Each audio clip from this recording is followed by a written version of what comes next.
तो अभी तक अपन लोगों ने क्या पढ़ा था, वेक्टर पढ़ा। वेक्टर के अंदर अपन लोगों ने क्या पढ़ लिया है, एक तो मल्टीप्लीकेशन ऑफ वेक्टर पढ़ा। मल्टीप्लीकेशन ऑफ वेक्टर को अपन ने दो प्रकार से देखा था, स्केलर प्रोडक्ट और वेक्टर प्रोडक्ट। स्केलर प्रोडक्ट वो था जिसके अंदर जब भी दो वेक्टर को मल्टीप्लाई करते हो तो रिजल्ट आपको स्केलर क्वांटिटी मिलता है, और वेक्टर प्रोडक्ट उसे कहा गया था जब आप दो वेक्टर को मल्टीप्लाई करते हो और रिजल्ट में भी आपको एक वेक्टर क्वांटिटी मिलता है, तो वो आपका वेक्टर प्रोडक्ट था। और इससे रिलेटेड न्यूमेरिकल अपन लोगों ने कर लिए हैं। आज का जो टॉपिक स्टार्ट हो रहा है वो अपना है projectile motion. Right down the topic, projectile motion. Projectile motion, तो ये नया टॉपिक है आपका प्रोजेक्टाइल मोशन। तो let us start with the topic. देखिए एक बहुत ही इंटरेस्टिंग टॉपिक है ये आपका प्रोजेक्टाइल मोशन। प्रोजेक्टाइल का मतलब होता है प्रोजेक्ट करना। एग्जाम्पल के लिए देखिए, इधर ये अर्थ का सरफेस है, यहां पे एक ऑब्जेक्ट है और इस ऑब्जेक्ट को शूट किया जाता है। तो शूट करते हैं तो ये ऑब्जेक्ट को ऐसा शूट किया अपन ने एयर के अंदर, मान लीजिए कितनी वेलोसिटी से किया, u मीटर पर सेकेंड। कितनी स्पीड से इसको प्रोजेक्ट किया अपन ने, u मीटर पर सेकेंड। इसके बाद ये प्रोजेक्टाइल यानी ये ऑब्जेक्ट जो भी है वो ऑब्जेक्ट ये कैसा मूव करेगा, ये इस प्रकार का मोशन करेगा और यहां आके ये खत्म करता है, इस जाके आके हिट करेगा ये पार्टिकल। तो अगर इसके अंदर देखें तो ये पार्टिकल यहां तक पहुंचा तो ये इसका मैक्सिमम हाइट है। ये पॉइंट क्या कहलाता है, पॉइंट ऑफ मैक्सिमम हाइट। तो यहां तक तो कौन लेके आया इसको, ये इनिशियल वेलोसिटी जो अपन ने उसको दिया था, शुरुआत में जो एनर्जी दिया था वो एनर्जी लेके आया। लेकिन आगे का मोशन वो किसके कारण ट्रेवल कर रहा है, ग्रेविटी के कारण ट्रेवल कर रहा है। तो ये इस टाइप का अगर कोई मोशन आपको दिखता है तो वो किसका मोशन, कौन सा मोशन कहा जाएगा, आपका प्रोजेक्टाइल मोशन कहा जाता है। यानी शुरुआत में किसी ऑब्जेक्ट को अपन कुछ वेलोसिटी से लॉन्च करते हैं और आगे का वो मोशन जो है वो ग्रेविटी के कारण ट्रेवल करता है, उस मोशन को हम क्या बोलते हैं, प्रोजेक्टाइल मोशन कहते हैं। So write down the heading definition, it is a motion in which when any object is projected with some initial velocity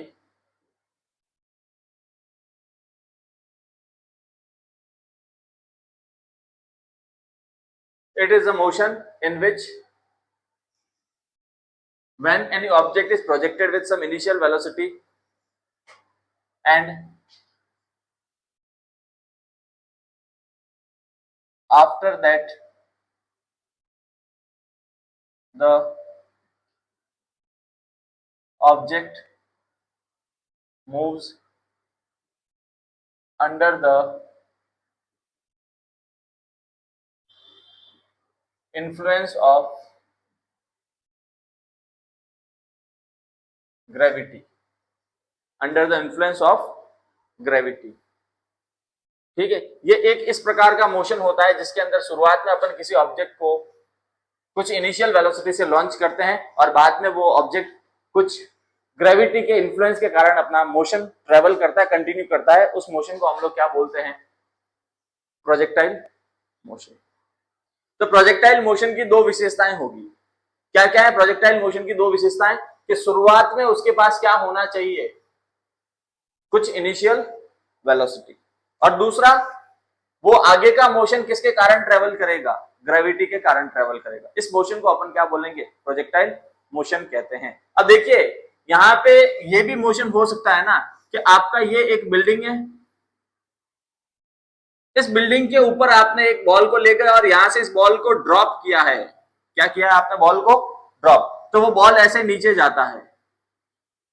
बताइए ये मोशन प्रोजेक्टाइल वाला है या नहीं है, तो नहीं है, क्योंकि इस ऑब्जेक्ट का इनिशियल वेलोसिटी कितना काउंट किया गया है, 0। क्योंकि मैंने बोला है कि ऑब्जेक्ट को ड्रॉप किया है, उसका इनिशियल वेलोसिटी क्या है, 0। जबकि हमने प्रोजेक्टाइल के अंदर पढ़ा है कि ऑब्जेक्ट के पास कुछ इनिशियल वेलोसिटी होनी चाहिए, बाद में वो भले ग्रेविटी के कारण चल रहा है लेकिन उसके पास शुरुआत में कुछ इनिशियल वेलोसिटी होना चाहिए। इस केस में बताइए इसके पास इनिशियल वेलोसिटी है या नहीं है, नहीं है। अच्छा दूसरा केस, यही सेम बिल्डिंग है, और यहां से मैं किसी ऑब्जेक्ट को ऊपर की ओर फेंकता हूं, ऐसा कितनी वेलोसिटी से, u वेलोसिटी से, और उसके बाद ये प्रोजेक्ट ऑब्जेक्ट इस प्रकार से नीचे की तरफ मूव करता है। अब बताओ ये प्रोजेक्टाइल मोशन है या नहीं है? So this is projectile motion, क्योंकि अब इसकी इनिशियल वेलोसिटी जीरो नहीं है, इसके पास कुछ वेलोसिटी है और बाकी का काम कौन कर रहा है? ग्रेविटी कर रहा है। फिर से यही आपका एक बिल्डिंग है और यहां से आपने एक ऑब्जेक्ट को इधर फेंक दिया, कितनी वेलोसिटी से? u, तो आगे का मोशन कैसा आएगा आपका? ऐसा आएगा, नहीं आएगा? तो बताइए ये प्रोजेक्टाइल है या नहीं है? So this is also an example of what? Projectile motion. Done. अच्छा, और देखिए, मान लीजिए कि ये अर्थ का सरफेस है और यहां पे आपका एक टैंक रखा हुआ है। क्या रखा हुआ है आपका? एक टैंक। और यहां से तोप का गोला छूटता है, कैनन होती है तोप आपकी, वहां से अपन गोला छोड़ रहे हैं, ठीक है? तो यहां से जो गोला निकलेगा वो कुछ ऐसा चलेगा या नहीं चलेगा? ये कौन सा मोशन है आपका? प्रोजेक्टाइल मोशन, क्योंकि इसके पास कुछ इनिशियल वेलोसिटी थी, बाद में ये ग्रेविटी के कारण चल रहा है। तो प्रोजेक्टाइल मोशन के अंदर जो आपको स्पेशल बात याद रखनी है वो ये है कि प्रोजेक्टाइल वाले केस में कभी भी इनिशियल वेलोसिटी जीरो नहीं होगा। प्रोजेक्टाइल वाले केस में कभी भी इनिशियल वेलोसिटी जीरो नहीं होगा। और दूसरा, उसके अंदर आगे का जो मोशन होगा वो किसके कारण होता है? आपका ग्रेविटी के कारण होता है। तो ये जो मोशन है वो आपका प्रोजेक्टाइल मोशन कहलाता है। अब इसके अंदर ये जो ऑब्जेक्ट होता है उसे हम प्रोजेक्टाइल कहते हैं। इस ऑब्जेक्ट को क्या बोलते हैं अपन? प्रोजेक्टाइल कहते हैं। क्या बोलेंगे इसको अपन? प्रोजेक्टाइल। तो देखिए, यहां से फिर से वही डायग्राम मैं वापस बना रहा हूं। यहां से किसी ऑब्जेक्ट को इस तरह से लॉन्च किया जाता है, कितनी वेलोसिटी से किया जाता है? u metre per second. कितनी स्पीड से किया गया है? u metre per second. अर्थ से, अर्थ के हॉरिजॉन्टल से कितने एंगल पर इसको लॉन्च किया जाता है? थीटा डिग्री पर लॉन्च किया जाता है। तो ये जो ऑब्जेक्ट है आपका, ये इस प्रकार से मोशन करता है आगे और ये इस प्रकार से चलता है और यहां आके ये अर्थ के सरफेस को वापस हिट करता है। डन। अब ये जिस रास्ते से, अच्छा, ये जो ऑब्जेक्ट है जो ये मोशन कर रहा है इसको हम क्या बोलते हैं? प्रोजेक्टाइल। क्या बोलते हैं इसको? इस ऑब्जेक्ट का नाम क्या है? जो ये मोशन परफॉर्म कर रहा है उस ऑब्जेक्ट को अपन लोगों ने क्या नाम दिया है? प्रोजेक्टाइल। अब बताइए, प्रोजेक्टाइल कौन से रास्ते से जा रहा है? ये प्रोजेक्टाइल कौन से रास्ते से जा रहा है? इस रास्ते से जा रहा है। तो ये जो रास्ता है, जिस रास्ते पर प्रोजेक्टाइल चलता है, उसको हम लोगों ने एक नाम दिया है और उसको नाम देते हैं ट्रेजेक्ट्री। क्या नाम देते हैं अपन इसको? Trajectory. So what is trajectory? Trajectory is the path followed by a projectile. Trajectory is the path followed by a projectile. तो ट्रेजेक्ट्री के बारे में लिखें या पहले प्रोजेक्टाइल लिख देते हैं कि प्रोजेक्टाइल क्या होता है? It is the object performing projectile motion.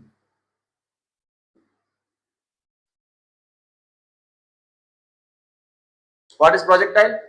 It is the object which is performing projectile motion. Acha, what is projectile motion? It is a type of motion in which when some object is launched with some initial velocity and the rest of the motion is completed under the effect of gravity.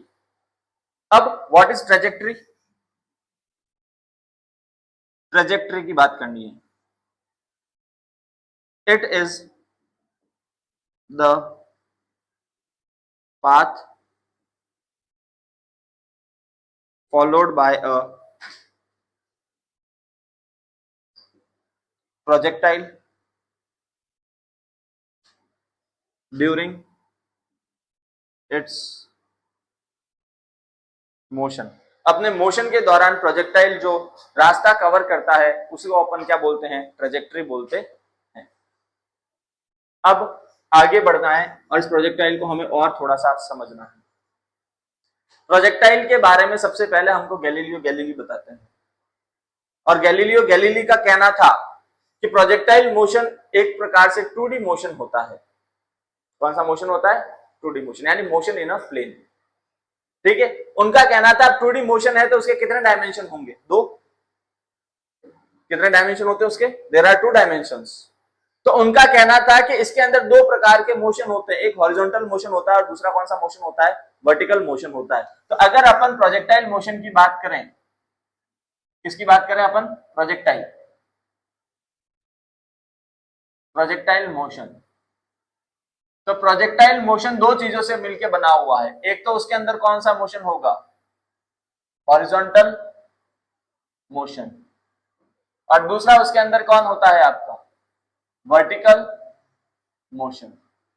तो projectile motion जो होता है वो कितने motion से मिलकर बना हुआ है, दो मोशन से मिलकर बना हुआ होता है। इसके अंदर देखिए, इस ऑब्जेक्ट के बारे में अगर बात करें तो क्या ये ऑब्जेक्ट आगे की तरफ बढ़ रहा है, तो हॉरिजॉन्टल डिस्टेंस कवर कर रहा है। क्या ये ऑब्जेक्ट अपनी पोजीशन से ऊपर की ओर भी गया था, तो यानी उसके पास वर्टिकल मोशन भी है। तो एक ही टाइम पे इस ऑब्जेक्ट के पास कितने मोशन है, दो मोशन है। कौन से, एक तो वर्टिकल मोशन और दूसरा कौन सा है आपका, हॉरिजॉन्टल मोशन। ये ऑब्जेक्ट ऐसे जा रहा है, तो ये आगे भी बढ़ा है और ऊपर भी गया है, ऐसा जा रहा है ना। तो अपनी पोजीशन से ऊपर के बढ़ा, क्या वो अपनी पोजीशन से आगे आया, तो इसके पास दोनों मोशन हो जाते हैं, एक हॉरिजॉन्टल और दूसरा कौन सा है, प्रोजेक्टाइल। लेकिन इसके अंदर मैंने अभी भी बोला कि गैलीलियो गैलीली का कहना था कि हॉरिजॉन्टल मोशन और वर्टिकल मोशन एक दूसरे से कैसे होते हैं, इंडिपेंडेंट होते हैं। कैसे बताया उन्होंने, तो उन्होंने बोला कि आप एक बिल्डिंग पर चले जाइए और वहां से एक पत्थर को आप ऐसा करिए, ड्रॉप करिए। एक पत्थर को क्या करेंगे आप, ड्रॉप। तो इसका वेलोसिटी कितना बताया उन्होंने, initial velocity 0 metre per second. तो ये पत्थर ऐसा चलेगा या नहीं चलेगा, और फाइनली कहां आके हिट करेगा, वो ग्राउंड को। इसमें मान लीजिए उसको टाइम कितना लगा, 10 सेकेंड। हमने कितना मान लिया, इसमें टाइम कितना लगा इसको, 10 सेकेंड। सेम टाइम पे, सेम बिल्डिंग से और सेम टाइम पे आपने एक ऑब्जेक्ट को इस तरफ लॉन्च किया, फेंका है। इस बार initial velocity is not equal to 0 metre per second. तो ये ऑब्जेक्ट कैसा आएगा,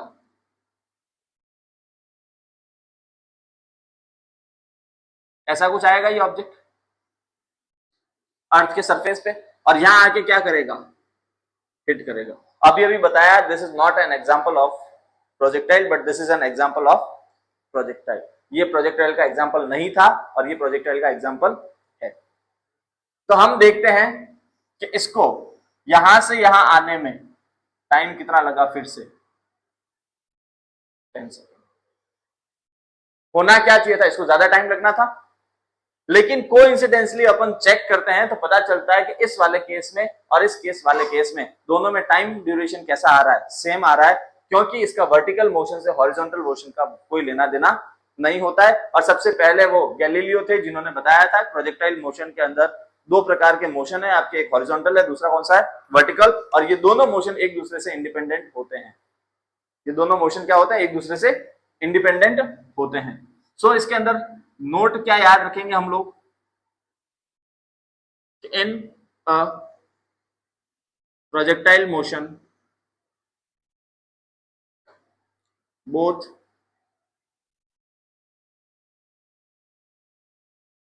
horizontal and vertical motion are independent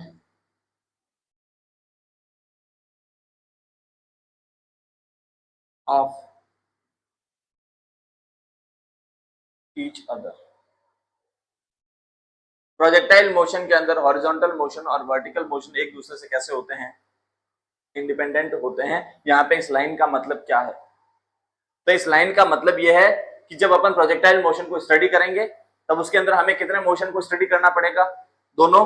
तो जब मैं जिस समय मैं हॉरिजॉन्टल मोशन के बारे में बात करूंगा तो मैं जितने भी टर्म्स यूज करूंगा, मैं सारे के सारे टर्म्स किसके यूज करूंगा, हॉरिजॉन्टल के यूज करूंगा। जिस समय मैं वर्टिकल की बात करूंगा तो सारे के सारे टर्म्स किसके यूज करूंगा, मैं वर्टिकल के यूज करूंगा। जैसे एग्जांपल के लिए देखिए, हमारे पास तीन इक्वेशन है, v इज इक्वल टू क्या है, u plus at, s is equal to क्या है आपका, ut plus half at square, और v square is equal to u square plus 2as। ये तीन इक्वेशन अपन यूज करते हैं। अब देखिए, मैं जब हॉरिजॉन्टल मोशन की बात करूंगा, मैं किसकी बात करूंगा, हॉरिजॉन्टल मोशन की, तो ये फाइनल वेलोसिटी भी हॉरिजॉन्टल का होगा, इनिशियल वेलोसिटी भी हॉरिजॉन्टल का होगा, एक्सेलरेशन भी हॉरिजॉन्टल का होगा, और टाइम भी किसका काउंट किया जाएगा, हॉरिजॉन्टल का। डिस्प्लेसमेंट हॉरिजॉन्टल का होगा, इनिशियल वेलोसिटी हॉरिजॉन्टल की होगी, टाइम भी हॉरिजॉन्टल डिस्टेंस टाइम का होगा, डिस्टेंस का होगा, एक्सेलरेशन हॉरिजॉन्टल होगा और टाइम फिर से हॉरिजॉन्टल। यानी हम इनके अंदर जो पैरामीटर्स यूज करेंगे वो सारे के सारे हॉरिजॉन्टल के यूज करेंगे। लेकिन जिस टाइम पे हम लोग वर्टिकल को कंसिडर करेंगे, वर्टिकल मोशन के बारे में बात करेंगे, तो इनमें जितने भी टर्म्स यूज होंगे वो सारे के सारे किसके होंगे, वर्टिकल के होंगे। आप वर्टिकल मोशन के अंदर हॉरिजॉन्टल के टर्म्स को ऐड नहीं कर सकते, या हॉरिजॉन्टल के अंदर वर्टिकल के टर्म्स को ऐड नहीं कर सकते, इनको अलग अलग देखा जाएगा। डन? कोई परेशानी इसके अंदर? अच्छा, प्रोजेक्टाइल के एग्जाम्पल क्या क्या हो सकते हैं अपने? तो किसी बॉल को अर्थ के सरफेस से फेंकना, it is an example of projectile motion. तोप से गोले का छूटना, इसी का एग्जाम्पल है प्रोजेक्टाइल का। गन से बुलेट का निकलना, एग्जाम्पल ऑफ व्हाट, प्रोजेक्टाइल। धनुष से तीर का निकलना, इसी का एग्जाम्पल है। जेवलिन फेंकना, इसी का एग्जाम्पल है। किसी बॉल को ऐसे ऊपर की तरफ फेंकना भी इसी का एग्जाम्पल है। किसी बॉल को किसी बिल्डिंग पे जाके ऐसे सीधा फेंकना, हॉरिजॉन्टल फेंकना, किसका एग्जाम्पल है, प्रोजेक्टाइल का ही एग्जाम्पल होता है। तो ये सारे एग्जाम्पल्स किसके हैं, आपके प्रोजेक्टाइल के एग्जाम्पल है। Start writing. इसके बाद हमको कुछ डेरिवेशंस करने हैं और उसके अंदर फर्स्ट डेरिवेशन जो करना है, it is equation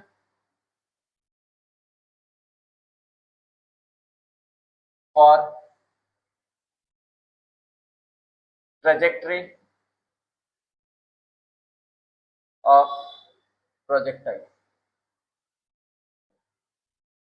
equation for trajectory of projectile. हम इसके अंदर ये देखेंगे कि प्रोजेक्टाइल का जो ट्रेजेक्टरी है, यानी जो रास्ता है, वो कैसा होता है, वो इक्वेशन से हमको पता चलेगा। तो सबसे पहले अपन लोग एक प्रोजेक्टाइल का डायग्राम बनाएंगे। इसके अंदर हम लोग मान लेते हैं कि अर्थ का सरफेस है और यहां से एक प्रोजेक्टाइल को लॉन्च किया जाता है इस प्रकार से। ये इस प्रकार से अपना मोशन पूरा करता है और यहां आके अर्थ के सरफेस को वापस हिट करता है।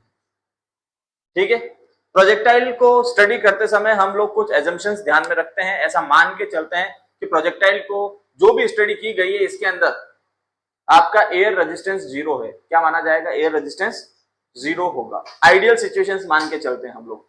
ये जो प्रोजेक्टाइल को लॉन्च किया गया है, इसको कितनी स्पीड से लॉन्च किया जाता है, u मीटर पर सेकेंड। ये इसका वेलोसिटी है।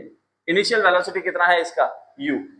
इसको हॉरिजॉन्टल से कितने एंगल पर प्रोजेक्ट किया जाता है, थीटा एंगल पर प्रोजेक्ट किया जाता है। अब मान लीजिए कुछ टाइम बाद ये प्रोजेक्टाइल इस जगह पहुंचता है और ये पॉइंट P है आपका। कौन सा पॉइंट है आपका, P पॉइंट। इस P पॉइंट पे इसका वेलोसिटी किधर होगा, तो इसका वेलोसिटी यहां से आप टेंजेंट बना दो, आपको क्या मिल जाता है, वेलोसिटी मिल जाता है। ये इसका कुछ समय बाद वेलोसिटी होगा, मान लीजिए v। इसका वेलोसिटी कितना है, v। तो इसने कुछ डिस्टेंस ट्रेवल किया है। कितना वर्टिकल डिस्टेंस कितना ट्रेवल किया, मान लीजिए कितना डिस्टेंस ट्रेवल किया इसने, y। और इसका हॉरिजॉन्टल डिस्टेंस कितना ट्रेवल किया इसने, x। इस प्रोजेक्टाइल ने t टाइम बाद में, ये इसका ओरिजिनल लोकेशन है O, तो consider a projectile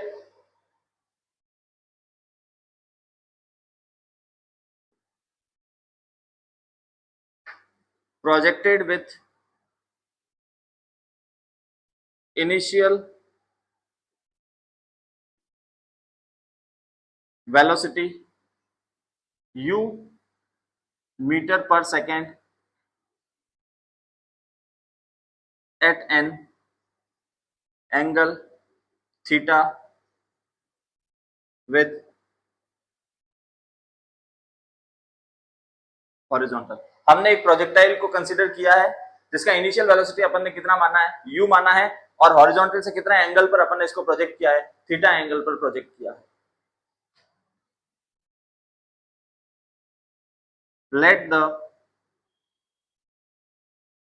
projectile move from point O to point P in time. हमने इसमें और क्या मान लिया है, कि टी टाइम में ऑब्जेक्ट कहां से कहां जाता है आपका, ओ से पी की तरफ जाता है। तो हम लिखेंगे इसके अंदर हॉरिजॉन्टल डिस्प्लेसमेंट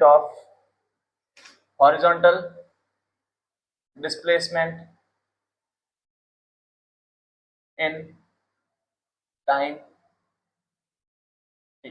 कितना मान लिया अपन ने, x। वर्टिकल डिस्प्लेसमेंट कितना है इसका,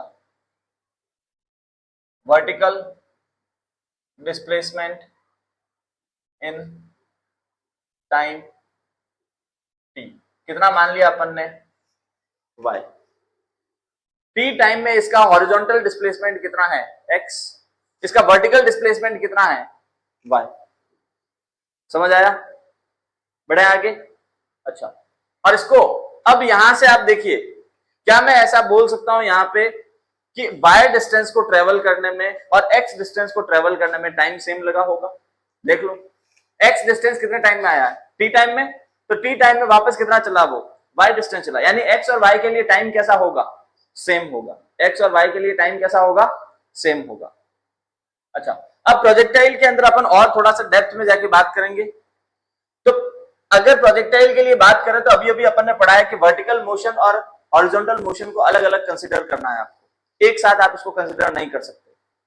तो अगर मैं बात करूं तो एक्सेलरेशन, अगर प्रोजेक्टाइल में मुझे कोई एक्सेलरेशन कंसीडर करना है तो वो कौन सा होगा, acceleration due to gravity.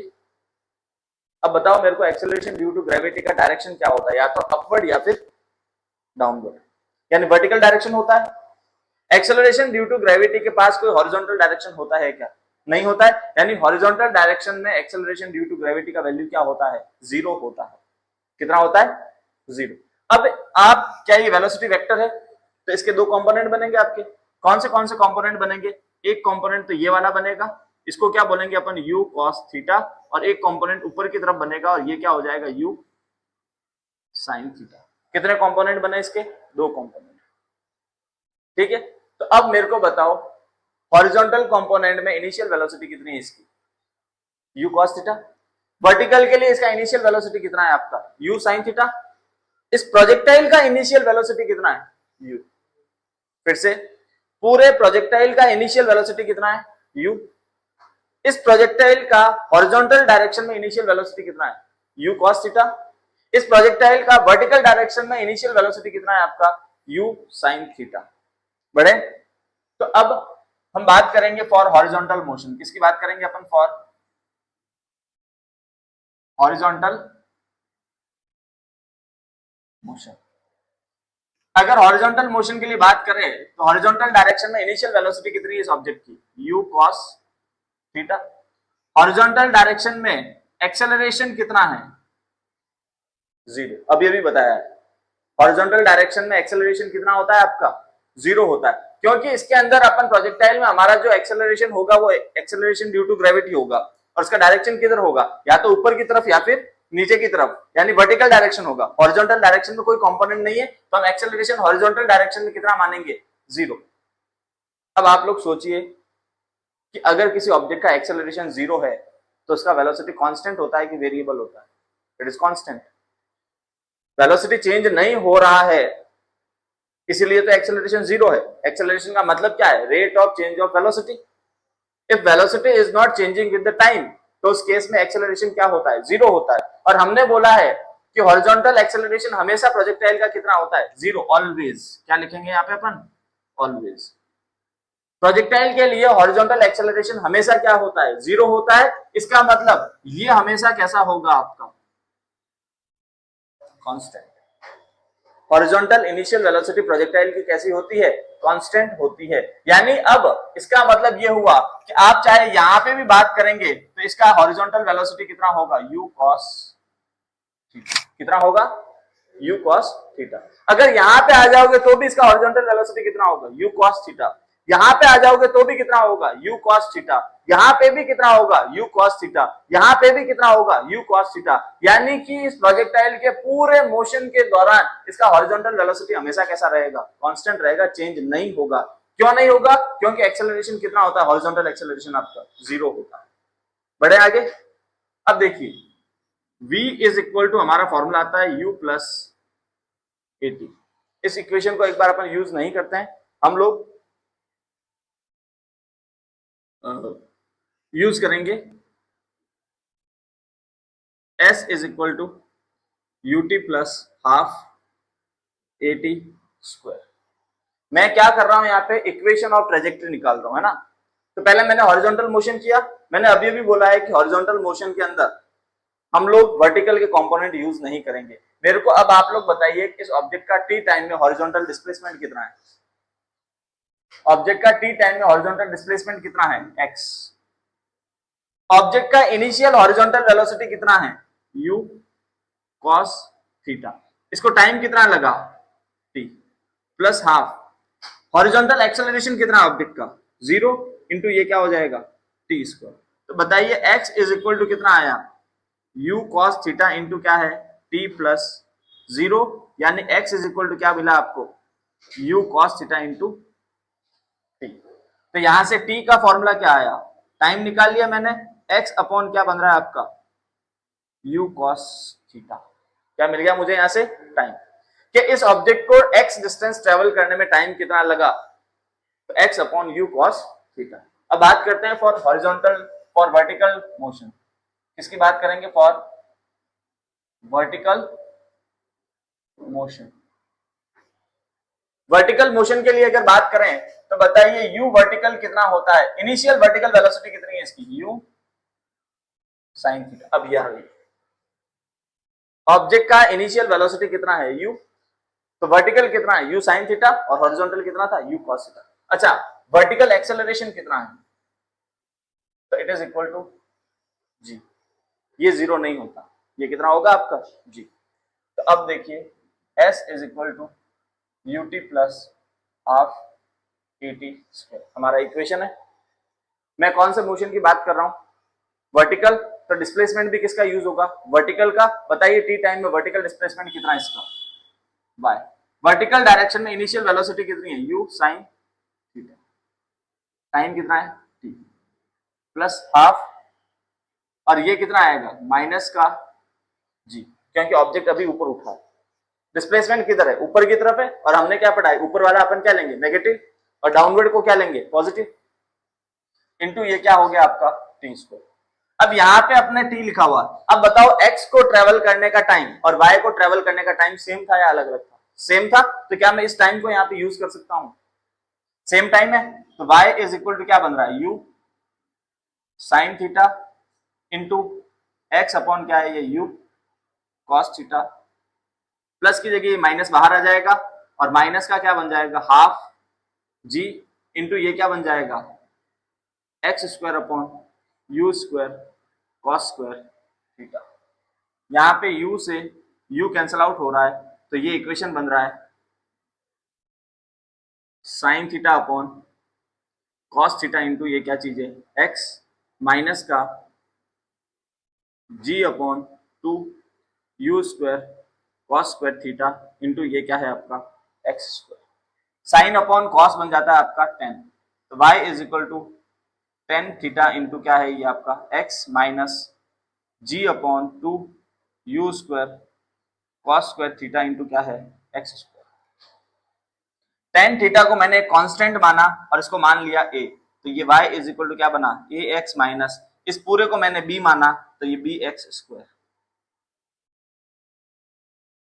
This is equation. This, या फिर इसको लिख देते हैं हियर,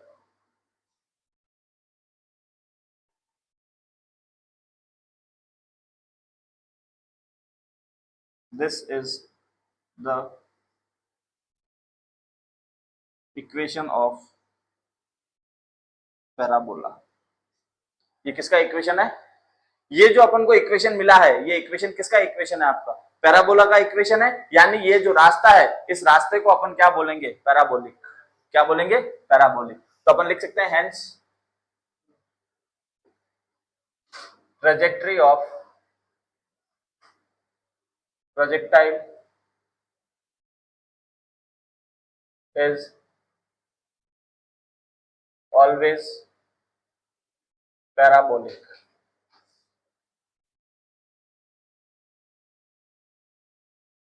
प्रोजेक्टाइल का ट्रेजेक्टरी हमेशा कैसा होता है, पैराबोलिक होता है। यहां पे आपको याद रखना है, here a is equal to क्या लिखा गया है, टेन थीटा, और बी को क्या लिखा है आपका g upon two u square cos square theta. G अपने आप में कांस्टेंट है, टू खुद कांस्टेंट है, यू इनिशियल वेलोसिटी कांस्टेंट है, और थीटा भी कांस्टेंट है, यानी ये पूरा अपने आप में एक कांस्टेंट टर्म हो गया है। ठीक है, तो हमारा जो इक्वेशन है वो इक्वेशन क्या है आपका ट्रेजेक्टरी के लिए, y is equal to tan theta into x minus का g upon two u square cos square theta into ये क्या है आपका x square. This is the equation of trajectory of